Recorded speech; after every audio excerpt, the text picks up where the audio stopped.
Kamu ini juga cuman makan, tidur, makan, tidur. Itu aja kerjaan kamu ya.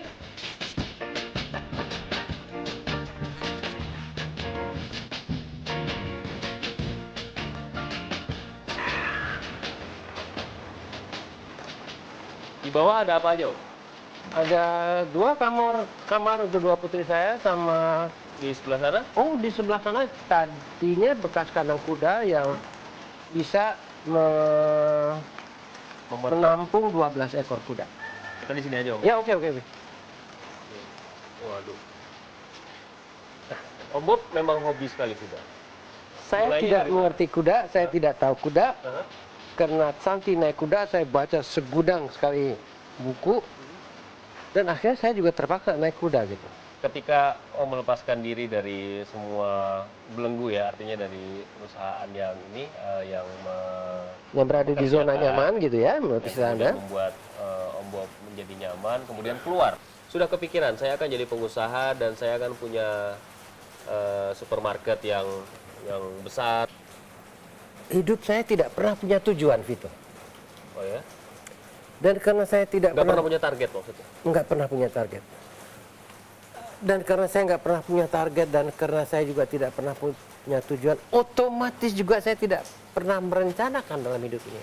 Atau tidak punya membuat rencana untuk hidup ini. Saya jalan sewajarnya, seadanya.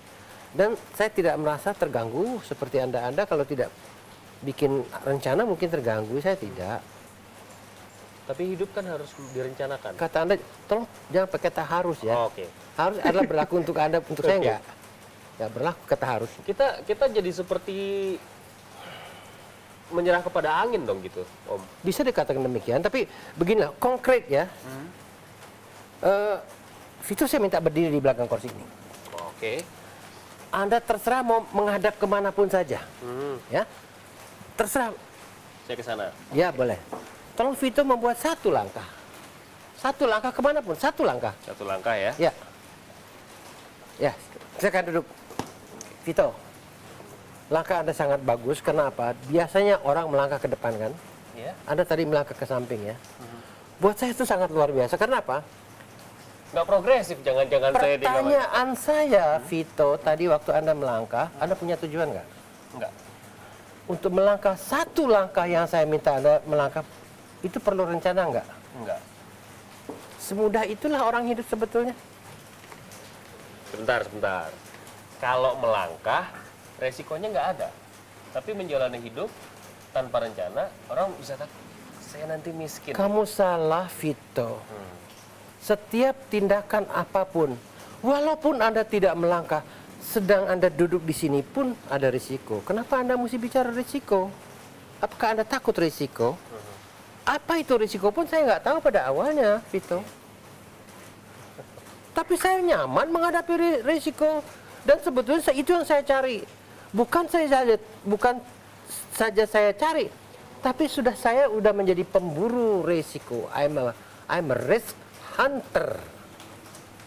Tapi kan Om Bob kan enak bilang kayak gitu. Dalam dalam suasana seperti ini, kondisi yang seperti ini, Om Bob bisa bilang begitu. Ya udah sukses, Om Bob kan udah sukses. Itu kata Anda kan ya? Iya. Saya ada pembantu yang ikut saya sejak umur 13 tahun sampai hari ini dia masih ada. Dia bisa menjadi testimoni bagi Anda betapa menurut kacamata orang seperti Anda plus pembantu saya bisa menceritakan sebagai testimoni betapa saya mau beli beras, betapa saya sulitnya mengambil keputusan untuk merokok malam ini dan besok tidak makan, atau kalau mau makan besok saya tidak boleh merokok malam ini. Itulah keputusan bagi seorang perokok yang sangat berat, Vito. Tapi keputusan saya ambil. Apa tuh Kompromi. caranya? Saya cari puntung rokok, saya ngisap rokok malam itu dan besok saya beli beras. Sederhana, Vito. Kalau difikirkan memang sulit. Anda sekarang sedang berpikir, saya tidak berpikir tapi saya lancar gitu aja kan. Jadi di situ saya menghadapi pertanyaan itu sangat nyaman saya. Sebentar Om. Kalau hidup tidak direncanakan, kalau hidup tidak punya target, bagaimana kita tahu kita akan selamat dari kehidupan ini? Baik, Anda ingin memberikan tekanan pada target dan tujuan ya. Kita bermain-main yang sangat sederhana sekali. Kalau kita punya tujuan untuk meraih angka 10, saya bebaskan kepada Vito bagaimana cara Vito untuk mencapai angka 10 tadi. Tolong jawab. Hitung dari 1, 2, 3, seterusnya sampai 10. Kelamaan itu. Kan harusnya begitu. Ya, itu harus kan? Iya. Normanya Anda begitu, normanya begitu. Itu norma kan? Iya. Saya nggak punya itu. Jadi bagaimana? 5 tambah 5 juga 10 kan? 12 diambil 2 juga 10 kan? 100 dibagi 10 juga 10 kan?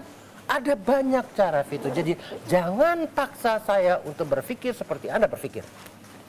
Sekali lagi. Itu kemerdekaan, Vito. Sekali lagi, Om Bob bisa bilang begitu karena Om Bob sudah sukses. Ya saya nyerah lah kalau udah gitu. Saya mau ngomong apa lagi sama Vito satu orang ini. Dipaksa saya untuk ke situ. Nggak bisa dong, Vito. Saya orang bebas merdeka dong. Saya milik jalan saya sendiri gitu loh ya. Anda dari 1 tambah lagi 2 tambah lagi 3 kelamaan menurut Karena saya. itu cara berpikir manusia normal. Jadi saya tidak normal dan saya siap untuk menerima kata tidak normal itu. Dan saya sadar bahwa saya tidak normal, Vito. Banyak yang bilang begitu. Bahkan orang gila. Dan saya ikhlas. Ketika orang mengatakan saya gila, saya ikhlas. Ketika saya mengatakan pada kamu itu cara berpikir kamu salah, kamu tidak terima kan? Sekarang Vito bilang, apakah sudah saya terangkan gini, saya salah nggak sih kalau 5 tambah 5 itu 10? Enggak. Pilihan kan, Vito? Kamu tidak mau mengambil pilihan, itulah susahnya kamu gitu loh. Kamu tidak mau mengambil pilihan. Kamu dipolakan oleh pelajaran-pelajaran yang masuk otak kamu itu mau mencapai 10, jalannya harus begini. Itu yang saya namakan berpikir secara linier. Artinya tidak bisa tidak begitu. Harus begitu. Itu linier. Vito, tidak ada sesuatu yang tumbuh di dunia ini secara linier. Tidak ada. Apapun kamu sebut, dia tumbuh yang tumbuh itu pasti acak-acakan. Nah, itulah yang Anda anggap saya berpikir acak-acakan, saya terima. Tapi pertanyaannya begini, Om.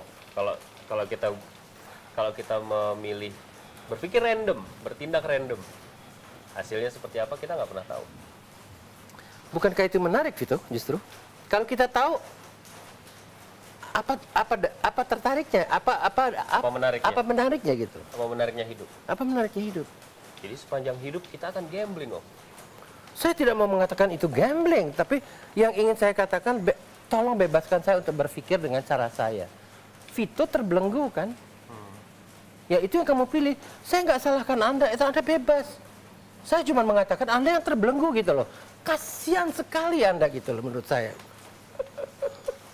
Pertanyaan nyeleneh lagi nih. Om Bob untung aja kali, laki aja kali.